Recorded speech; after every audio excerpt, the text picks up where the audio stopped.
católicos, una parte Carlos V y Felipe II. La catedral, los que hayáis entrado a la catedral, es la época de los Reyes Católicos, es decir, es una arquitectura donde todavía hay la pervivencia de las formas góticas y medievales.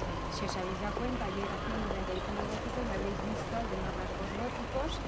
La hace el mismo arquitecto que en Toledo construye la capilla mozárabe, Pedro Gumiel y Antonegas. Pedro Gumiel, que también está dedicada además a esta calle. Bueno, entonces eso sería la época de la catedral. La fachada de la Universidad de Alcalá es de la época de Carlos V, que es cuando en España entra el Renacimiento pleno, porque en la época de Felipe II es ya el manierismo. ¿Qué significa el Renacimiento pleno en el siglo XVI español? Pues que es cuando se empieza a conocer, a tratar y a sistematizar, a leer los tratados italianos, que son los que traen los conceptos del Renacimiento a la arquitectura.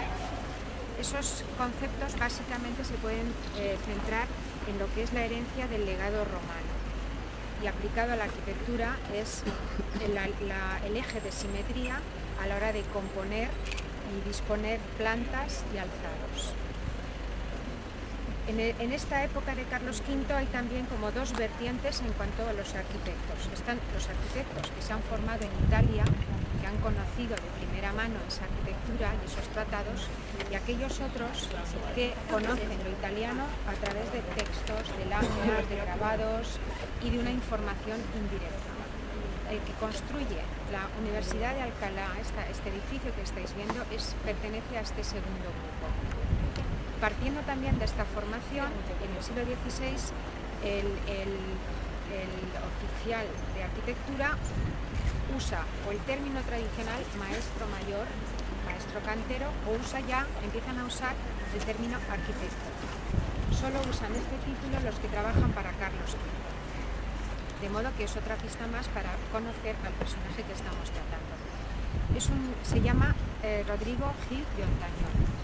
No va a trabajar nunca en los círculos imperiales, ni para Carlos ni luego para Felipe II. Y es un maestro cantero, un arquitecto formado en la tradición gótica. A esa tradición gótica le suma la formación o el conocimiento indirecto de las formas italianas. Y el resultado es lo que veis, una composición, un edificio que participa de algunos elementos del renacimiento italiano, pero que se enmascara todavía, y el tratamiento de la decoración y algunas cosas de la composición arquitectónica estarían todavía dentro de los esquemas medievales. ¿Cómo se denomina este estilo? ¿Es un renacimiento? Es la época del renacimiento, pero quizá el término más apropiado para la corriente decorativa y ornamental que pervive en la época de Carlos V y que está representada por Rodrigo Gil de Ontañón es el plateresco. Quizás sea el término que mejor lo denomina. No es un término que hoy en día se use, tiene muchos detractores, yo misma no me gusta usar ese término, pero vamos a mantenerlo de momento. Rodrigo Gil de Ontañón trabaja sobre todo para los cabildos catedralicios. En España, en la España de Carlos V, se hace la primera catedral renacentista, que es la de Granada.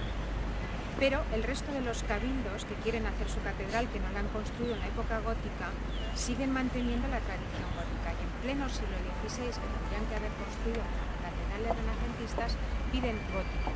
¿A quién se lo piden? A Rodrigo Gil de Ontañón, que es el que construye la Catedral Nueva de Salamanca y la Catedral de Segovia. Es decir, que vemos que es un hombre formado en la tradición medieval, dentro de lo que es el sistema de aprendizaje de los gremios, con una organización de oficiales en su cuadrilla, y sobre todo que va a reproducir y a mantener esas formas tardogóticas. La Universidad de Alcalá es un híbrido, se compone tendiendo hacia la horizontalidad.